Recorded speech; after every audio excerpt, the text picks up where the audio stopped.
வணக்கம். இன்னைக்கு நாம ஒரு குறிப்பிட்ட பார்வைய கொஞ்சம் ஆழமா பார்க்க போறோம்.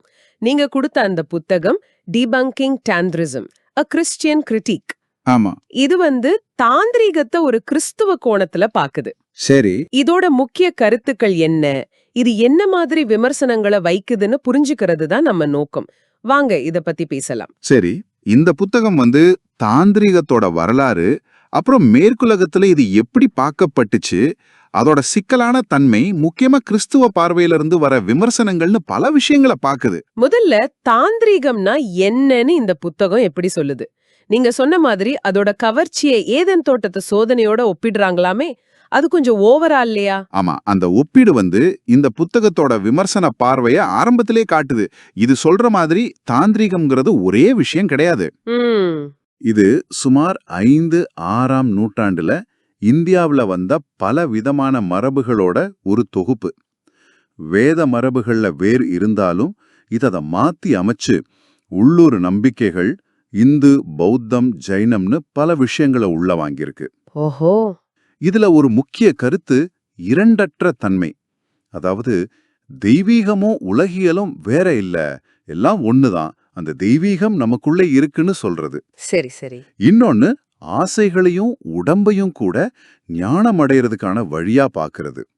இது வெறும் தத்துவம் இல்ல, ஆற்றலையும் உணர்வு நிலையும் மாத்துறதுக்கான பயிற்சிகளும் இதுல இருக்கு. இதோட வரலாற்று வேர்கள் பத்தி இன்னும் கொஞ்சம் சொல்லுங்களேன். வேத காலத்துல இருந்து இது எப்படி மாறுபட்டது? சொல்றேன். வேத காலத்துல சடங்குகள், அதாவது யாகங்களுக்கு முக்கியத்துவம் இருந்துச்சு.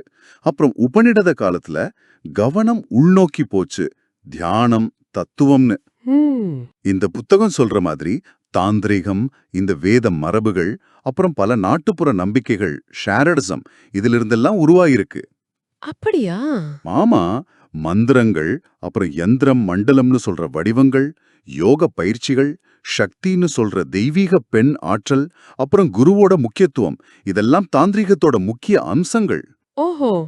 இந்து மதத்துல சைவம், சாக்தம், வைஷ்ணவம்னு பல பிரிவுகள்ல, அப்புறம் பௌத்தத்துல வஜ்ராயணம்னு ஒரு பிரிவுல கூட இதோட தாக்கம் இருக்கு. திபெத்து, நேபாளம், தென்கிழக்கு ஆசியா வரைக்கும் இது பரவி இருக்குன்னு இந்த புத்தகம் சொல்லுது. சரி, இந்தியாவில் அதோட வேர்களை பார்த்தோம். ஆனா நீங்க சொன்ன மாதிரி மேற்குலகம் இத பார்த்த விதம் வேற மாதிரி இருந்திருக்கு இல்லையா? அது எப்படி ஆச்சு? ஆமா, அது ஒரு இன்ட்ரெஸ்டிங்கான விஷயம். ஆரம்பத்துல காலனி ஆதிக்கம், அப்புறம் ஓரியன்டலிசம், அதாவது மேற்குலகம் கிழக்கு கலாச்சாரங்களை ஒரு மாதிரி கவர்ச்சியா, ஆனா சில சமயம் தப்பாவும் பார்த்த பார்வை, இதனால தாந்திரிகம் பத்தின ஒரு தப்பான புரிதல் தான் இருந்துச்சு. ஆனா 1960கள்ல அந்த எதிர் கலாச்சார அலை வரும்போது மக்கள் பாரம்பரியத்தை எல்லாம் ஒதுக்கி விடுதலை தேடி உடல், உணர்வுகள் இதையெல்லாம் ஆன்மீகத்தோட சேர்க்கணும்னு நினைச்சாங்க. அப்போ தாந்திரிகம் ரொம்ப பாப்புலர் ஆச்சு. ஓஷோ மாதிரி ஆட்கள் பத்தியும் சொல்றாங்களா? ஆமா, ஓஷோ மாதிரி சில குருக்கள் தாந்திரிகத்தையும் மேற்கத்திய சைக்காலஜியும் கலந்து கொடுத்தது இதுல முக்கிய பங்கு வகிச்சதுன்னு இந்த புக்கம் சொல்லுது.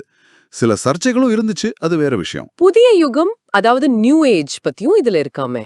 ஆமா, 20ஆம் நூற்றாண்டு கடைசியில மேற்குல வந்த இந்த நியூ ஏஜ் இயக்கம் சக்கரங்கள், குண்டலினின்னு தாந்திரிக கருத்துக்களை அதோட ஆழமான அர்த்தத்திலிருந்து பிரிச்சு ஒரு மாதிரி செல்ஃப் ஹெல்ப் டெக்னிக் மாதிரி மாத்திருச்சு.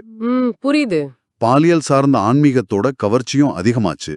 ஆனா இது பல சமயம் தாந்திரிகத்தை வெறும் ஆன்மீகம் கலந்த பாலியல்னு சுருக்கி அதோட உண்மையான அர்த்தத்தையே மாத்திடுச்சுன்னு இந்த புத்தகம் சொல்லுது. சில சமயம் போதைப் பொருட்களையும் தாந்திரிக அனுபவங்களோட தப்பா இணைச்சு பாட்டாங்கன்னு இதுல குறிப்பிட்டிருக்காங்க. சரி, இப்போ இந்த புத்தகத்தோட முக்கியமான பகுதிக்கு வருவோம். கிறிஸ்தவ விமர்சனம். இதை எப்படி முன்வைக்கிறாங்க? இங்கதான் இந்த புத்தகம் அதோட முக்கிய வாதங்களை வைக்குது. கிறிஸ்தவ அணுகுமுறைப்படி எதையும் பகுத்தெறிஞ்சு பைபிள் அடிப்படையில சோதிச்சு பார்க்கணும்னு இது சொல்லுது. சரி. அந்த அடிப்படையில தாந்திரிக கருத்துக்களையும் கிறிஸ்தவ கொள்கைகளையும் ஒப்பிட்டு சில அடிப்படை வேறுபாடுகளை காட்டுது. என்ன மாதிரி வேறுபாடுகள்? முதல்ல யதார்த்தம்.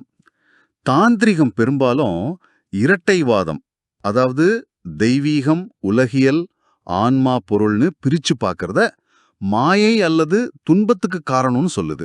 ஆனா கிறிஸ்தவம் படைச்ச கடவுளுக்கும் படைக்கப்பட்டவைகளுக்கும் நடுவுல ஒரு உண்மையான அவசியமான வேறுபாடு இருக்குன்னு சொல்லுது. ஓஹோ.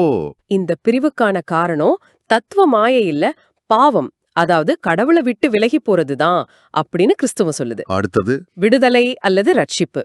தாந்திரிகம் சுயமுயற்சி பயிற்சிகள் மூலியமா மோட்சம் அடைய வழிகாட்டுது. ஆனா கிறிஸ்தவம் நம்ம முயற்சியால இல்ல, கிறிஸ்துவ மேல வைக்கிற விசுவாசத்தால வர்ற கடவுளோட கிருபை, அதாவது தகுதி இல்லாத அன்பு மூலியமா தான் ரட்சிப்பு கிடைக்கும்னு சொல்லுது. சரி, மனுஷனை பத்தி என்ன சொல்றாங்க? தாந்திரிகம் மனுஷனுக்குள்ளேயே தெய்வீகம் இருக்குன்னு சொல்லுது. கிறிஸ்தவம் மனுஷன் கடவுளோட சாயல்ல படைக்கப்பட்டவ, ஆனா வீழ்ச்சி அடைஞ்சவன், அவனுக்கு மீட்பு தேவைப்படுதுன்னு பாக்குது. ஆசைகள் பத்தி சில தாந்திரீக முறைகள் அதை ஏத்துக்குது. ஆமா, சில தாந்திரீக மரபுகள், குறிப்பா வாமாச்சாரம்னு சொல்றது, ஆசைகளையே சில சமயம் சமூக விதிகளை மீறி கூட ஞானமடைய பயன்படுத்த பாக்குது. ஆனா கிறிஸ்தவம் தூய்மையா இருக்கவும், நம்ம விருப்பத்தை கடவுளோட விருப்பத்துக்கு அர்ப்பணிக்கவும் சொல்லுது. ஆற்றல் பத்தி, சக்தி, குண்டலினி, இதெல்லாம். தாந்திரீகம் அந்த சக்தி அல்லது குண்டலினி மாதிரி உள் ஆற்றல்களை எழுப்ப முயற்சி செய்யுது.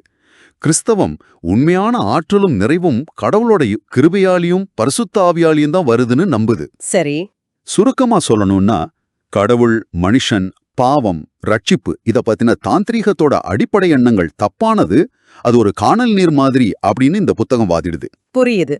அப்போ இந்த புத்தகத்தின்படி தாந்திரீகம்ங்கிறது பல கிளைகளோட இருக்கிற ஒரு சிக்கலான விஷயம்.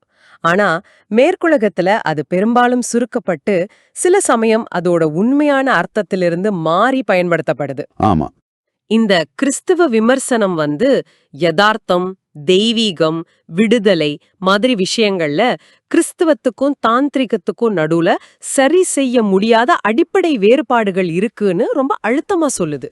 சரியா சொன்னீங்க. இந்த புத்தகத்தோட வாதங்களை மனசுல வச்சுக்கிட்டு உங்களுக்கா ஒரு கடைசி கேள்வி. இந்த புத்தகம் தாந்திரிகத்தை சுயமுயற்சி, உள்ளாற்றல நம்பி இருக்குன்னு விமர்சிக்குது இல்லையா? ஆமாம். அப்போ உண்மையான ஆன்மீக மாற்றங்கிறது உள்ளே இருந்து நம்ம சொந்த முயற்சியால வருதா, இல்ல வெளியே இருந்து ஒரு தெய்வீக கிருபையால வருதா? இத பத்தி நீங்க என்ன நினைக்கிறீங்க? யோசிச்சு பாருங்க.